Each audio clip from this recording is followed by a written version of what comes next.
Malaquías 3:10 dice: traigan los diezmos, las ofrendas al alfolí y haya alimento en mi casa. Dice ahora Jehová de los ejércitos: a ver si no os abriré las ventanas de los cielos y derramaré sobre vosotros bendición hasta que sobreabunde. Permítame decirle que cuando confiamos en Dios, la bendición de Él desborda todas nuestras expectativas. Bien, ¿cuántos quieren oír la palabra que Dios colocó en mi corazón para este día? Quiero que abra su Biblia en el libro del profeta Isaías. Isaías capítulo 53, y vamos a leer del versículo 1 al 5. Isaías 53, del versículo 1 al 5. Dice así la palabra del Señor, en el nombre del Padre, con la unción del Espíritu Santo. ¿Quién ha creído a nuestro anuncio? ¿Y sobre quién se ha manifestado el brazo de Jehová? Subirá cual renuevo delante de él, y como raíz de tierra seca, no hay parecer en él, ni hermosura. Le veremos, mas inatractivo para que le deseemos. Despreciado y desechado entre los hombres, varón de dolores, experimentado en quebranto, y como que escondimos de él el rostro. Fue menospreciado y no lo estimamos. Ciertamente llevó él nuestras enfermedades y sufrió nuestros dolores, y nosotros le tuvimos por azotado, por herido de Dios y abatido. Mas él herido fue por nuestras rebeliones, molido por nuestros pecados. El castigo de nuestra paz fue sobre él, y por su llaga fuimos nosotros curados. Cierra tus ojitos, por favor. Permíteme orar para que el propósito con el cual Dios colocó esta palabra en mi corazón también sea el tuyo. Padre, gracias porque tu palabra nunca regresará vacía. Ella hará todo aquello para lo cual tú la envías. Así como la lluvia y la nieve que descienden del cielo, riegan la tierra y la hace germinar y producir, y da semilla al que siembra y pan al que come. Así tu palabra será prosperada en todo aquello para lo cual tú la enviaste. Diga: abro mi corazón, háblame, Señor. Amén, amén. Dale un aplauso al Señor por la palabra. El título, para los que acostumbran a tomar nota, y esto queda grabado allí en el internet, es Dios ya te curó. ¿Cómo es el título? Dios ya te curó. ¿Cuál es el propósito con el cual Dios coloca una palabra como esta en el altar? Entender que por su sacrificio tenemos sanidad y salvación. ¿Qué es lo que tenemos? Sanidad y salvación. Permítame explicarle algo del libro del profeta Isaías en forma general. Isaías tiene 66 capítulos. La Biblia tiene 66 libros. A Isaías se le llama la Biblia en miniatura. Los que estudiamos en el seminario, recuerdan, allí estudió Mayra, Albeiro, Iván, Ángel, estudiaron en el mismo semestre conmigo. Nos pusieron a hacer una tarea: coger cada capítulo de la Biblia, cada capítulo de Isaías, y compararlo con el libro correspondiente. Es decir, el capítulo 1 con Génesis, capítulo 2 con Éxodo, y así. Y es increíble el paralelismo que hay entre el libro de Isaías y toda la Biblia. O sea, se le llama la Biblia en miniatura. También Isaías es un profeta mesiánico, es decir, que él profetiza sobre la venida del Señor y sobre su propósito que tenía en la tierra. ¿Cuál era el propósito de la venida de Jesucristo, el Mesías, a la tierra? Pero ya centrándonos en el texto que acabamos de leer, el texto comienza con dos preguntas que usted debe considerar para usted mismo, como yo lo hice para mí.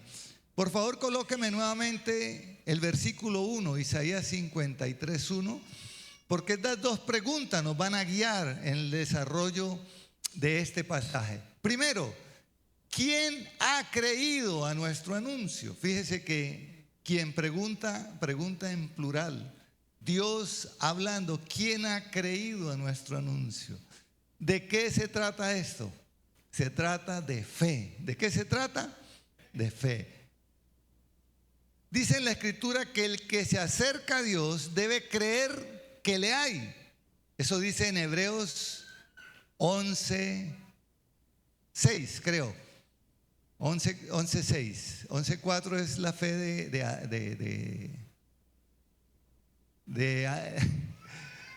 se me olvida, de Abel. Iba a decir Adán, no es la fe de Abel. 11:4 es la fe. En Hebreos 11:6 dice que el que se acerca a Dios debe creer que le hay y que Dios es galardonador de los que le buscan. Es decir, usted, con el hecho de venir hoy en esta mañana a este lugar, usted está honrando a Dios y está creyendo que su Dios en el cual usted ha creído es un Dios real.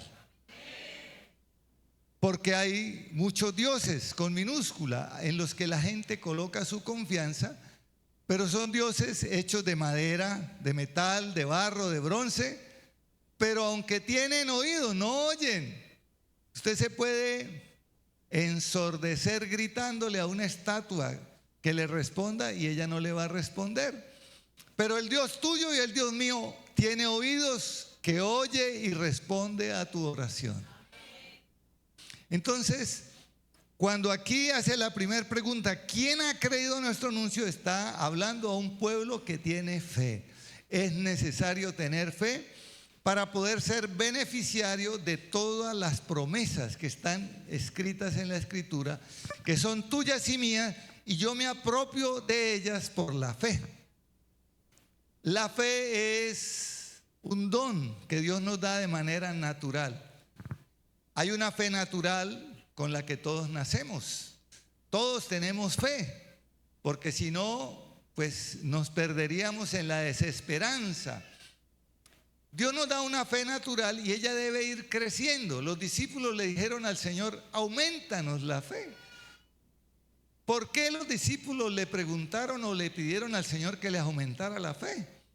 Porque lo vieron caminar sobre el agua. Imagínense, ¿quién no quiere caminar sobre el agua?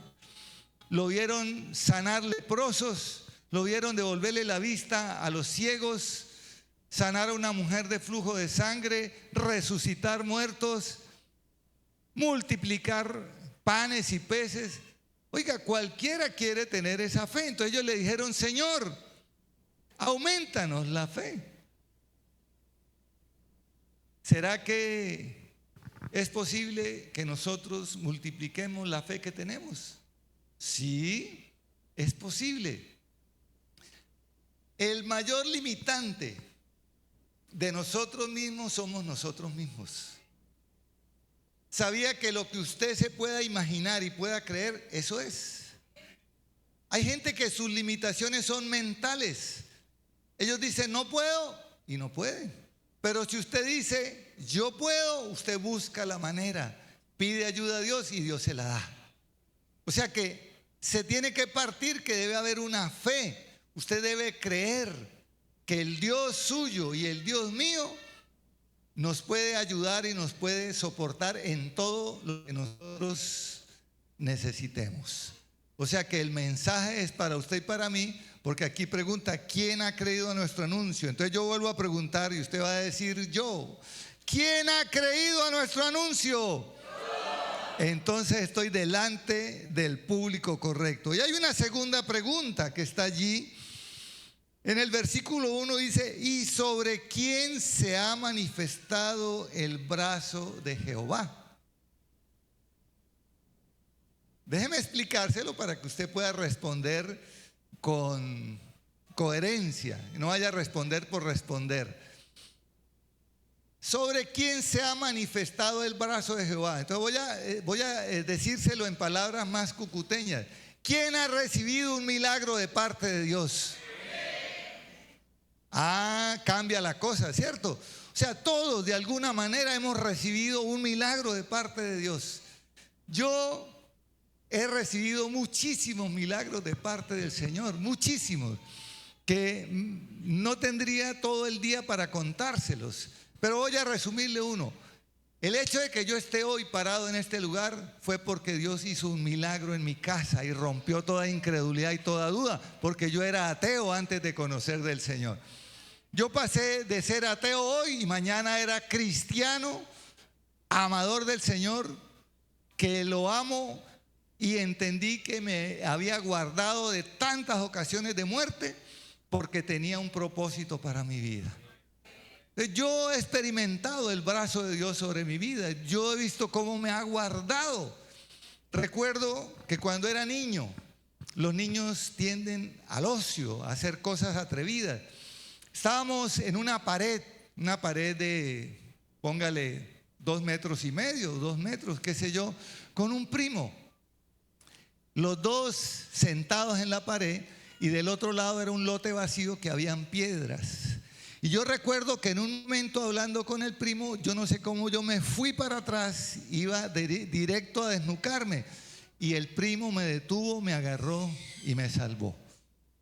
Y sabe que yo después entendí, ese primo mío, siendo adolescente, falleció. No les digo cómo, pero falleció ese primo mío.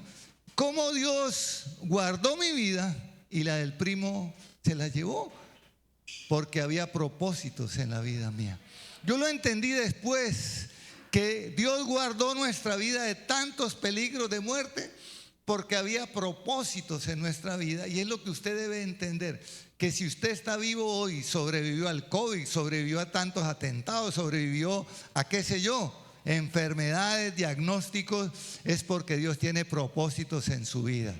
Y sobre su vida se manifiesta el brazo de Dios. ¿Cuántos dicen amén? ¿Cuántos le dan un aplauso al Señor?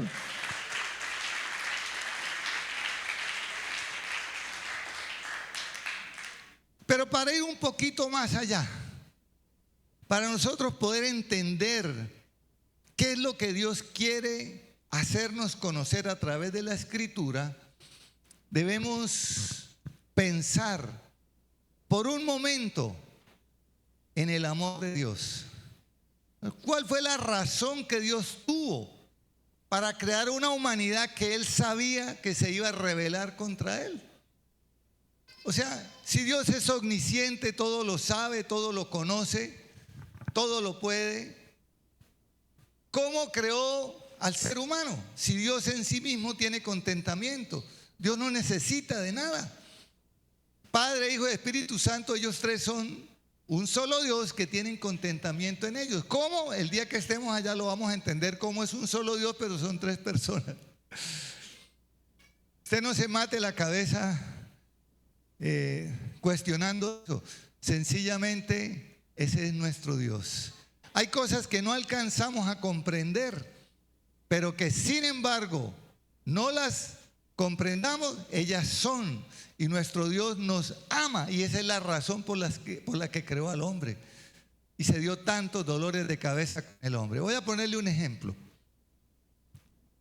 El pueblo de Israel estuvo 430 años en Egipto. De los 430 años, 400 años fueron ellos esclavos. O sea que los primeros 30 fueron cuando vivió José, que el pueblo le dieron la mejor tierra, ellos se multiplicaron allí en Egipto, entraron 70 personas y salieron más de 2 millones de personas. Pero en ese tiempo de esclavitud, el pueblo clamó porque los egipcios comenzaron a oprimirlos, y Dios levantó un libertador llamado ¿cómo? Moisés. Y Moisés, con 10 señales y prodigios, sacó al pueblo de Egipto. Cada señal y prodigio era una plaga que pisoteaba a los dioses egipcios, y Dios los sacó con portentos, cruzaron el Mar Rojo y ya estaban rumbo a la tierra prometida. ¿Sabe a qué distancia de camino estaba el otro lado del Mar Rojo a la tierra prometida? Más o menos a 2 jornadas de 15 días, o sea, como un mes de camino, llevando los animales y los niños. Más o menos a 2 jornadas de 15 días, es decir, Un mes. Pero ¿sabe cuánto tiempo ellos deambularon por el desierto? 40 años. ¿Por qué? Porque inmediatamente salieron de Egipto. Y el Señor les dijo, camino de 3 días. O sea, tenían que caminar 3 días para allí hacer un holocausto y adorar y glorificar a Dios. Y ellos llevaban todo tipo de provisiones más. Llevaban hasta el oro y todas las cosas preciosas de los egipcios que les despojaron cuando iban saliendo. Sin embargo, en esos 3 días hubo murmuración. Y cuando el pueblo murmuró contra el Dios que acaba de hacer 10 señales maravillosas y ellos tienen que pasar 3 días para ir al sitio de adoración, se quejan. Ellos, durante todo su recorrido en el desierto, fueron murmuradores, rebeldes. Dios les daba comida, les daba maná del cielo, les daba agua, una roca los seguía. Imagínense, salieron aproximadamente 2 millones de personas. La zona metropolitana de Cúcuta no alcanza a 1 millón de personas, o escasamente alcanza a 1 millón de personas. ¿Usted ha visitado alguno de los acueductos del Zulia, de Cúcuta o de Los Patios? Es una cosa monstruosa. Y solamente para 1 millón de personas. Ahora imagínense, 2 millones de personas y Dios les daba agua, una roca les daba agua. Y el pueblo murmuraba. Y dice que en un momento de la travesía Dios se arrepintió y llamó a Moisés y le dijo: Moisés, voy a destruir a toda esta gente incrédula, murmuradora, y voy a levantar de ti y de tu familia una nación. Eso está en la escritura. Pero Moisés comenzó a argumentar con Dios: Señor, pero ¿qué van a decir las naciones? Que sacaste a tu pueblo de Egipto para destruirlo en el desierto. Van a decir que tú eres un Dios malo, que eres un Dios cruel. Y entonces Dios intercede por el pueblo y Dios les permite seguir viviendo. Pregunto, ¿sabía Dios que el pueblo iba a hacer todo eso? Entonces, ¿por qué Dios se dio tantos dolores de cabeza? Diga, porque nos ama. ¿Sabía Dios que yo iba a ser ateo? Claro. Dios sabía que yo iba a ser ateo, que en un momento me iba a rebelar, que iba a renunciar a todo. Pero Dios sabía que llegaba allá en la esquina y allá era donde había la revancha. Dios conoce tu presente, tu pasado, tu futuro. Y en tu vida, cuando haya propósitos de Dios, Dios los cumple. Entonces, el infinito amor de Dios fue el que hizo y propició que Jesucristo muriera en la cruz por tus pecados y los míos. Y ya vamos entrando en el tema, que ya nosotros fuimos curados en la cruz del Calvario. Porque para Dios, Él quiere de nosotros lo mejor. Dios quiere darnos lo mejor. Que de pronto nosotros no alcancemos a percibir las cosas buenas que Dios nos da, porque nuestra percepción humana tiene otras inclinaciones. Pero Dios siempre te quiere dar lo mejor. Dígale al que está a su lado: Dios siempre te quiere dar lo mejor. Y si son esposos, dígale: por eso le dio esta belleza, dígale. Dios siempre te quiere dar lo mejor, por eso te dio esta belleza. Pero dígale. Bien, entonces vamos a entrar ya en materia, porque Dios está tan interesado en la sanidad de tu cuerpo como en tu salvación. Pero hay prioridades que ahora las vamos a ver a través de la palabra, porque mucha gente busca a Dios por una sanidad física. Y lo que las personas no saben es que buscando la sanidad física tienen también la salvación. Y es el énfasis de esta predicación, que podamos entender que por el sacrificio de Cristo en la cruz tenemos sanidad en nuestro cuerpo, pero más que sanidad tenemos salvación y vida eterna. Bien, en el versículo 4 de Isaías 53 dice que por su llaga, 4 y 5, fuimos nosotros ya curados. Entonces quiero que volvamos al versículo 4 y 5 de Isaías para entrar ya en materia de que ya fuimos curados en la cruz. Dice el texto: ciertamente. Significa la palabra ciertamente. No tenga duda, porque estamos hablando de fe. Acuérdese, ¿quién ha creído a nuestro anuncio? Entonces ese es usted y yo que hemos creído. Entonces cuando la escritura dice ciertamente, no debe haber duda. Él llevó nuestras enfermedades. ¿De qué enfermedad estás sufriendo? Ya Jesucristo la llevó en la cruz. ¿Qué enfermedad vas a sufrir? Ya Jesucristo la llevó en la cruz. Si te da una gripa fuerte, un COVID, lo que sea, ya Jesucristo lo llevó en la cruz. Ciertamente Él llevó tus enfermedades y sufrió nuestros dolores. A los que sufren de migraña, de dolores de cabeza, de angina de pecho, qué sé yo, Jesucristo ya llevó tus dolores en la cruz. Y sigue diciendo, y nosotros le tuvimos por azotado, por herido de Dios y abatido. Verso 5, mas Él herido fue por nuestras rebeliones, molido por nuestros pecados, el castigo de nuestra paz fue sobre Él, y por su llaga fuimos nosotros curados. Grábate esa palabra, por su llaga fuimos nosotros curados. Tiempo pasado, es decir, no es ni siquiera futuro. Aquí no dice que Dios te va a curar, no, Dios ya te curó, ya fuimos nosotros curados. Pero examinemos por un momento esos dos versículos, porque dice que Él ya llevó tus enfermedades y las mías, o sea, para Él no es nuevo. Te va a decir, pero también llevó el SIDA. Si Él nunca cometió pecado, llevó el SIDA y llevó la hepatitis B y todo el tipo de enfermedades de transmisión sexual. El que no cometió pecado, llevó el pecado de los que sí cometieron. Y sus enfermedades, Él también las llevó en la cruz. No se sale ninguna enfermedad. Así puede ser una enfermedad vergonzosa que nos puede dar pena decir, pero Él la llevó ya en la cruz. O sea, no hay enfermedad que Él no haya llevado en la cruz. Solo lo creyó la hermana. No hay enfermedad que Él no haya llevado en la cruz. O sea que si tú tienes un diagnóstico médico que te dice, no, usted ya es crónico, usted no. Usted diga, Jesucristo llevó esa enfermedad. Él ya me curó en la cruz. Tienes que creerlo y tienes que declararlo, porque en la verbalización hay algo sobrenatural. Si tú solamente lo dejas en tu mente, allí va a estar. Pero si tú lo verbalizas, entonces tú le estás hablando a ti mismo, le estás hablando a Satanás, que él te quiere convencer que vas a estar enfermo toda la vida, y vas a decir, yo ya fui curado por Jesucristo en la cruz. Ahora, dice que también llevó nuestras enfermedades y sufrió nuestros dolores. Jesucristo sabe lo que es un día de fatiga y de cansancio.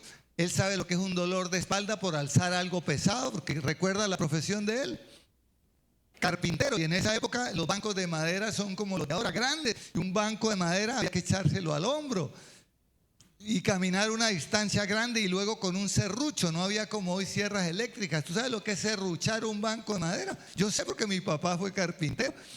Y yo recuerdo las sierras que él tenía, y era a mano que se cortaban los bancos de madera y se hacían los muebles. Jesús sabe lo que es un dolor de cabeza. Jesús sabe lo que es no comer. 40 días ayunó y 40 noches. Y dice que al final de los 40 días tuvo hambre. O sea que Él sabe también lo que es tener hambre. Él sabe lo que es cualquier dolor que tú hayas tenido, o que tengas, o que tendrás. Él ya sabe. De modo que cuando tú clames a Él, Él sabe de qué le estás clamando. Esa es la razón por la que no se le permite predicar a los ángeles. ¿Sabe que en la Escritura dice que los ángeles anhelan ser usados para la predicación del Evangelio, pero no se los permitió Dios? ¿Sabe por qué? Un ángel no se cansa, un ángel no se fatiga, ellos son poderosos porque Dios les dio poder. Entonces, ¿cómo va un ángel a decir, tenga ánimo, esfuércese, si él lo hace de manera natural? Mientras que cuando tú clamas a Jesucristo, Él se angustió, se cansó, Él fue como tú y como yo, como ser humano. De modo que cualquier dolor y cualquier enfermedad que tú puedas estar pasando, ya Jesucristo la conquistó en la cruz del Calvario. ¿Cuántos le dan un aplauso al Señor por esto? El ministerio de Jesucristo fue marcado porque Él predicaba a multitudes, y cuando Él reunía a las multitudes para predicarles, luego les ministraba y les sanaba a todos de toda enfermedad. Mira, eso está en varios versículos, pero aquí específicamente en Mateo 4:23. Mateo 4:23. También está en Mateo 9:35, pero vamos a tomar Mateo 4:23 para que veas el ministerio de Jesús, cómo Él lo ejercía. Y dice, y recorrió Jesús toda Galilea, enseñando en las sinagogas de ellos y predicando el evangelio del reino y sanando toda enfermedad y toda dolencia en el pueblo. Mira la prioridad. ¿Cuál era la prioridad de Jesús? Era la predicación del evangelio. Fíjate que la prioridad de él era predicar el evangelio, porque el conocimiento del evangelio, de la palabra de Dios, es lo que me guarda a mí y lo que me preserva para salvación. si tú desconoces el evangelio, desconoces las leyes espirituales, puedes estar transgrediéndolas. Y la escritura dice que el que inocentemente peca, inocentemente se condena. De modo que la prioridad de Jesús era la predicación del evangelio. Pero en la predicación del evangelio, Él le daba el bono de fidelidad, sanando toda enfermedad y toda dolencia. Aquí no dice que unas enfermedades y otras no, sino sanando toda enfermedad y toda dolencia. Es decir, lo que Isaías profetizó, Jesús lo cumplió en su vida y en su ministerio. Pero la prioridad, como les acabo de decir, era la predicación del evangelio, porque la predicación, la palabra, es la que me lleva a la salvación y a la vida eterna. Ahora, la prioridad de Jesús siempre fue la salvación. Y eso lo vemos en estos otros pasajes. Mateo 9:22. Por favor, más adelante, Mateo 9:22. Estamos hablando de la mujer del flujo de sangre. Mire lo que dice. Pero Jesús, volviéndose y mirándola, dijo: ten ánimo, hija, tu fe te ha salvado. Y la mujer fue salva desde aquella hora. Para los que no conocen el pasaje, te lo voy a ilustrar rápidamente. Una mujer que tenía 12 años sufriendo cáncer de cuello uterino, que es el que genera ese flujo continuo de sangre que no para. Y recuerde que para el pueblo judío el flujo, cualquier tipo de flujo de sangre o de semen, era considerada la persona inmunda.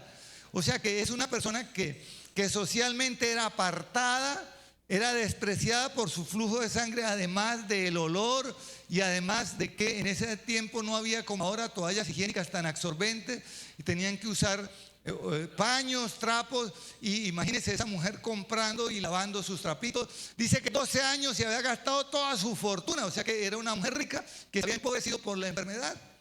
12 años había gastado toda su fortuna en médicos. Y dice que cada día estaba peor, porque usted sabe que el cáncer, él va deteriorando las células contiguas, lo que se llama metástasis. Pero esa mujer escuchó de Jesús. ¿Qué escuchó? Escuchó que Jesús, que el profeta Isaías había declarado que llevaría sus enfermedades y que por su llaga habíamos sido ya curados. Ella escuchó que Jesús estaba en la tierra y ella fue a una campaña del Señor. Dice que el Señor estaba rodeado de muchas personas y de pronto Jesús exclama: ¿quién me ha tocado? Y Pedro, que era el más osado de todos, dice: pero maestro, mira que la multitud te aprieta, la multitud te oprime, ¿y cómo vas a decir que quién me ha tocado? Ah, porque Jesús sí sabía que algo sobrenatural había ocurrido. Mira, ¿qué produjo el milagro en esta mujer? La fe de ella. Es decir, ¿quién ha creído a nuestro anuncio? Esa mujer creyó en el anuncio. Y dice que aunque socialmente era despreciada porque no podía estar en medio de la multitud por peligro de que la apedrearan, ella se expuso. Dijo: si tan solo tocare el borde de su manto, seré sana. ¿Ella por qué se acercó? Por una sanidad, ¿cierto? Y cuando Jesús descubre a la mujer y pregunta: ¿quién me ha tocado?, la mujer no tiene más escapatoria que decir: Señor, yo fui. Y ella le expone la situación. Y el Señor, ¿qué es lo que le dice? Tu fe te ha salvado. Mira, ella fue por una sanidad y que recibió salvación y por añadidura la sanidad física. La prioridad de nuestro Señor al sanarte es tu salvación y la mía. Por eso cuando oramos por un enfermo, nosotros primero le hacemos la oración de fe, porque es más importante la salvación. Es más importante. Mucha gente recibe milagros, recibe sanidades y después se olvida de quién lo sanó. Eso se llama ingratitud. ¿Cómo se llama? Ingratitud. Y la ingratitud de ese tipo es grave, porque me puede exponer a condenación. Si yo recibo un milagro, si yo sé que es Dios quien lo hizo, después ¿cómo delante de Él tengo algún pretexto para decir fue que me que? Si Dios mostró su poder y su amor en mi vida. Es lo que yo he entendido y es lo que yo quiero transmitirle. Todos, porque cuando pregunté sobre quién se ha manifestado el brazo de Jehová, quién ha recibido algún milagro, casi todos levantaron la mano.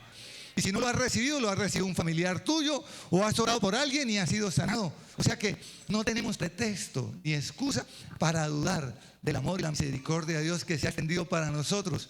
para salvación. Ahora, la sanidad de nuestro cuerpo es importante para Dios, porque nuestro cuerpo es el vehículo que nos permite movernos. Si yo estoy un poquito afectado de la garganta, llevo días, y de pronto he sido un poco negligente en ir al médico, porque la última vez que fui al médico y le dije que tenía problemas en la garganta, me dijo que no podía predicar en 6 meses. Le dije, imposible. Eso es lo que yo hago, predicar y hablar del Señor. Entonces, este cuerpo es el templo del Espíritu Santo y yo debo cuidarlo, pero sin ponerlo en primer lugar. Porque hay quienes colocan el cuerpo como un ídolo y entonces hablan de lipoescultura, yo no sé cómo le llaman la escultura del cuerpo, y entonces cultivan. ¿Cómo? Fisiculturismo, eso, fisiculturismo. Donde le dan una prioridad al cuerpo que no es, porque lo más importante no es nuestro cuerpo, sino nuestra alma. Es lo que más debemos cuidar. Pero el cuerpo sigue siendo importante porque sin él no podemos interactuar. Necesitamos este cuerpo para ayudar a otros. Necesitamos este cuerpo para que sea usado por Dios. Amén.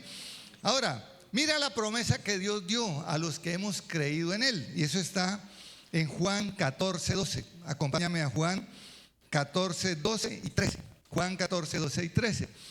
De cierto digo, el que en mí cree, las obras que yo hago, Él las hará también. Y aún mayores hará, porque yo voy al Padre. Y todo lo que pidiereis al Padre en mi nombre, lo haré para que el Padre sea glorificado en el Hijo. Mira la bondad y la misericordia que Dios tiene para con nosotros. Nosotros que fuimos pecadores, yo que fui ateo, tú que fuiste lo que haya sido. Y Dios nos da este don de poder hacer cosas mayores a las que Él hizo. Oiga, esto es increíble. La misma palabra suena como a duda, pero lo que estoy diciendo es que cosas mayores a las que el Señor hizo, nosotros las podemos hacer y tenemos la autoridad para hacerlas porque ese texto nos avala, que cosas mayores haremos y que todo lo que pidamos al Padre en su nombre, Él lo hará. Entonces pregunto, ¿qué cosa hay imposible que Dios no pueda hacer? Ninguna cosa hay imposible para Dios, como tampoco hay nada imposible para los que creemos en Él. Voy a ponerte un ejemplo. En la Biblia hay un hombre llamado Josué. ¿Quién es Josué? Es el heredero natural de Moisés. Es el que pasa al pueblo de Israel a la tierra prometida, ¿cierto? Bueno, cuando ya Josué pasó a la tierra prometida y estaban luchando contra los enemigos, dice que se les iba a acabar el día y ellos estaban ganando porque Dios estaba con ellos. Entonces Josué ora de la siguiente manera. Dice, sol, detente en Gabaón y tu luna en el valle de Jalón. O sea, él dio una orden al sol y a la luna que se detuvieran. ¿Qué fue lo que él quiso hacer? Que el día se alargara para poder vencer a los enemigos, porque de noche era muy difícil pelear. Se podían incluso matar entre ellos mismos. Y dice la Escritura que el sol se detuvo y la luna se detuvo y ellos pudieron derrotar a los enemigos, y dice que ese día fue muy largo, al punto que los científicos han corroborado que hay un desfase en alguna parte del tiempo. Fue por causa de la palabra de un hombre que, desconociendo las leyes astronómicas, porque el sol no se mueve alrededor de la tierra, es la tierra la que se mueve alrededor del sol. Sin embargo, la orden de Josué fue: sol, detente, y tu luna. O sea, debía ser al revés: tierra, deténgase. No, él le dio la orden al sol, sin importar que tú digas algo incoherente, pero que con el propósito que lo digas, Dios lo va a hacer. Yo no sé si fui claro con el ejemplo, pero no hay nada imposible para Dios, ni no hay nada imposible para el que cree.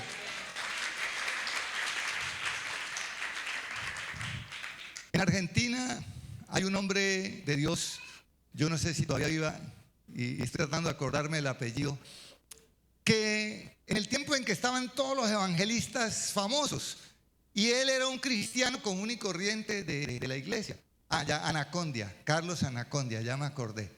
Entonces dice que Carlos Anacondia era un cristiano común y corriente y él veía que estaban los evangelistas en su apogeo, campañas extraordinarias, milagros y todo, y él dijo: Señor, así como tú usas a esos evangelistas, me vas a usar a mí. ¿Y sabe qué hizo Carlos Anacondia? se iba para los hospitales públicos, a las salas de desahuciados, donde ya los médicos decían: esto lo dejamos aquí hasta que se mueran, porque ya no hay ni operación, ni remedio, ni nada, ya enfermedades catastróficas. Y Carlos Anacondia oraba por todos los enfermos y todos los enfermos se levantaban. Ya el dictamen médico era que ellos iban a morir porque la enfermedad ya había alcanzado límites, pero Carlos Anacondia le creyó a Dios porque él entendió que no hay nada imposible para Dios y que cosas mayores a las que Jesús hizo, nosotros podemos hacer. ¿Sabe qué es lo que esto significa? Dios va a traer un mover sobrenatural de milagros, sanidades y prodigios en esta casa. Y ya hoy lo va a comenzar a hacer. Ya lo va a comenzar a hacer. Pero tú necesitas creerlo. Tú necesitas creerlo. Cuando hay algún enfermo, no digas: ay, voy a llamar al pastor o al líder. No, tú mismo, porque el poder está sobre todo el que cree, el que ha creído a este anuncio. Cosas mayores haremos. ¿Cuántos lo creen? Y Jesús dijo: y si algo pidieres en mi nombre, también lo voy a hacer. O sea, tenemos garantía. ¿Será que Dios miente? ¿Será que Dios se arrepiente? Nunca. Dios no se arrepiente y lo que Él prometió, lo cumple.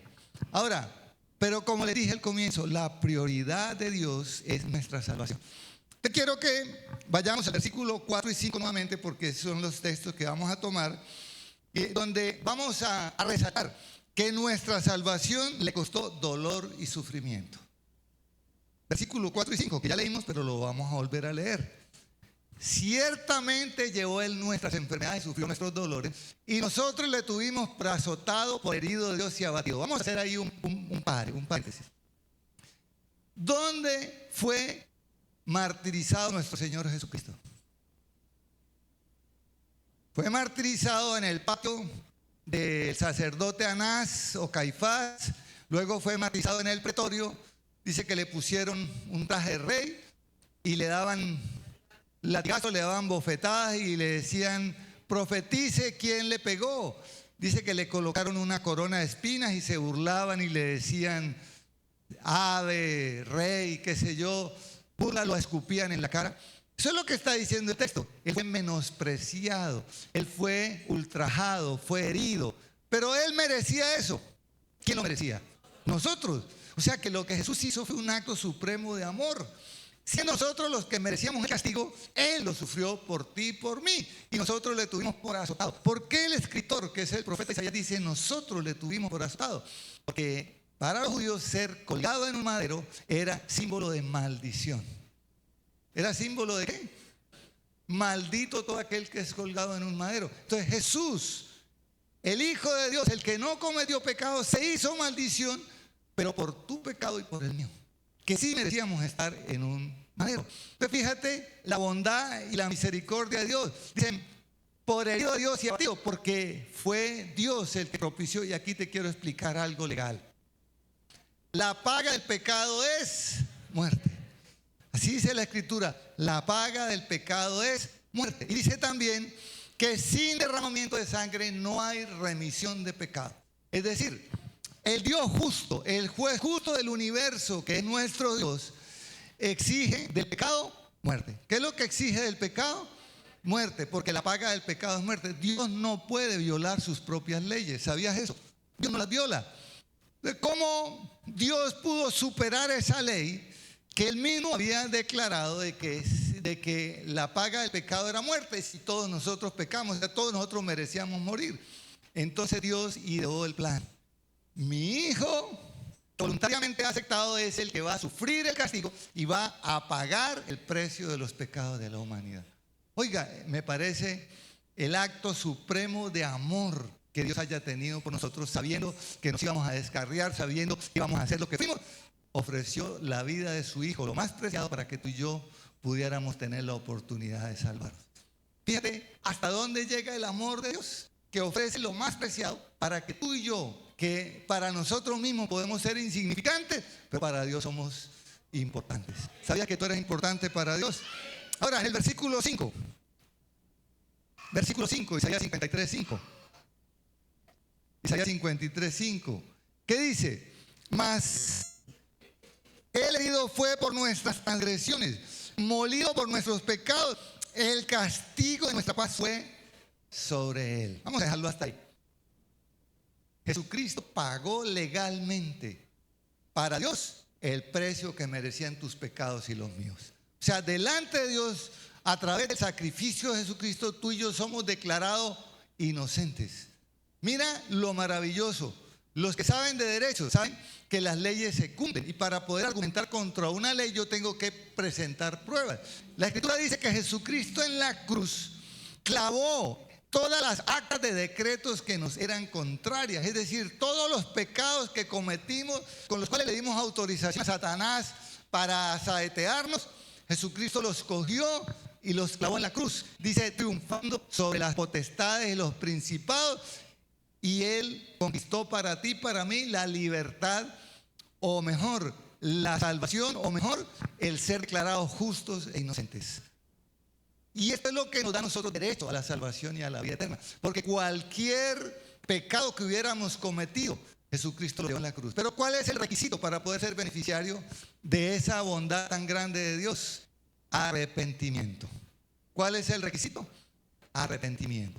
O sea, no es, no, yo ya tengo derecho, porque hay muchas personas que lo han tomado literalmente. No, ya Jesucristo pagó por mí, yo puedo vivir de cualquier manera. Ojo, que debemos cuidar esta salvación que Dios nos ha dado, y se necesita arrepentimiento. Por eso Pablo, el que robaba, no robe más, sino que trabaje con sus manos y ayude a que padece necesidad. Es decir, no es que, yo ya me arrepentí y tengo ahora libertad para seguir haciendo lo mismo. No. Se supone que si yo he creído en el anuncio, se supone que si yo honro a Dios con mi fe, debo dar fruto de una vida transformada, que es la tarea de cada uno de nosotros, con los cuales iluminamos a otros. Déjenme decirles algo, y perdónenme que hable de mí, que más conozco. Las personas que me conocieron a mí cuando yo era ateo, ¿sí? Me ven ahora predicador, no lo creen, no lo creen. Hay compañeros de universidad que se enteraron, se enteraron que yo era pastor, porque además soy ingeniero. Entonces me llaman burlándose y me dicen, ¿cómo le digo? ¿Pastor o le digo ingeniero? Le digo cualquiera de las dos, porque soy las dos. Pero ellos lo dicen por burla, porque sabían quién era yo. ¿Pero qué produjo en mí eso? Pues entendí el amor y la misericordia de Dios sobre mi vida. Y no es para vanagloria mía, porque si yo me vanaglorio, entonces hasta ahí llegó. Dios me suelta y me dice, como le pasó a Pablo. Hay un texto que tengo aquí, donde Pablo pide a Dios que le quite un aguijón en la carne. Eso está en 2 Corintios 12:9. Y quiero con esto explicarte algo muy importante que necesitas entender. 2 Corintios 12:9. Dice, y me ha dicho, hablando Pablo, bástate mi gracia, porque mi poder se perfecciona en la debilidad. Por tanto, de buena gana me gloriaré, más bien en mi debilidad, para que repose sobre mí el poder de Cristo. Déjame decirte esto. Pablo fue llevado por Dios al cielo. Y él lo cuenta, y dice que no sé si en este cuerpo, fuera del cuerpo, pero fui llevado al tercer cielo. Vi cosas inefables, es decir, cosas que en la tierra no hay palabra humana para describir lo que él vio allá.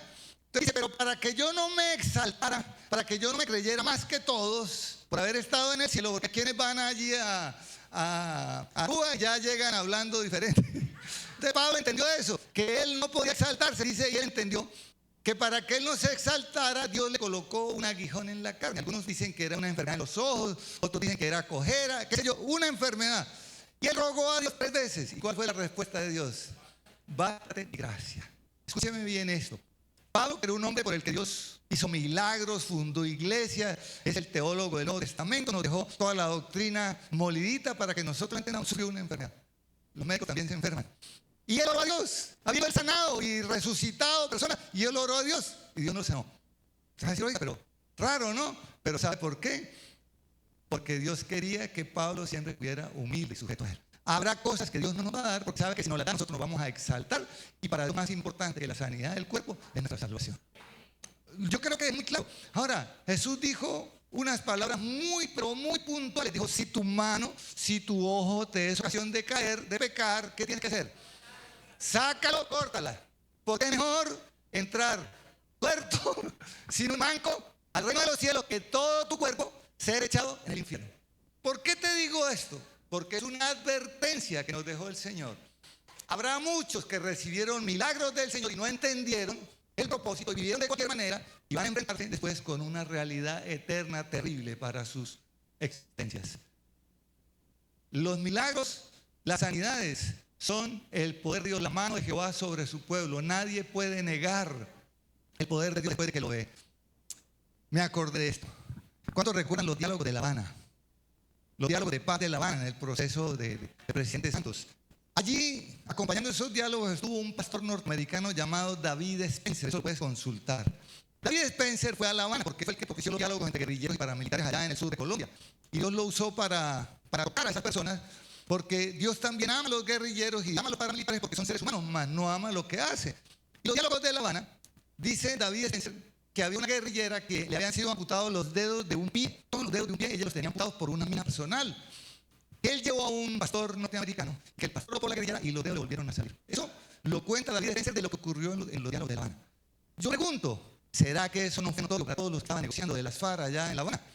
Yo creo que eso fue notorio para todos. O sea que esas personas, aún esa guerrillera no tiene pretexto delante de Dios. Luego con su pie completo, si no se arrepintió, va a tener una eternidad terrible. O sea, el milagro Dios lo quiere hacer, pero más importante, el milagro es el propósito y es la salvación. Jesús dijo que si un miembro de nuestro cuerpo es ocasión de caer, desprendernos de él, porque es mejor entrar incompleto al reino de los cielos y no todo ser echado en el infierno. ¿Ve? Entender que la prioridad del Señor es tu salvación y la mía. Y por eso cuando Él le presentaba a las personas enfermas, lo primero que les decía es: tu fe te ha salvado. ¿Cómo les decían? Tu fe te ha salvado.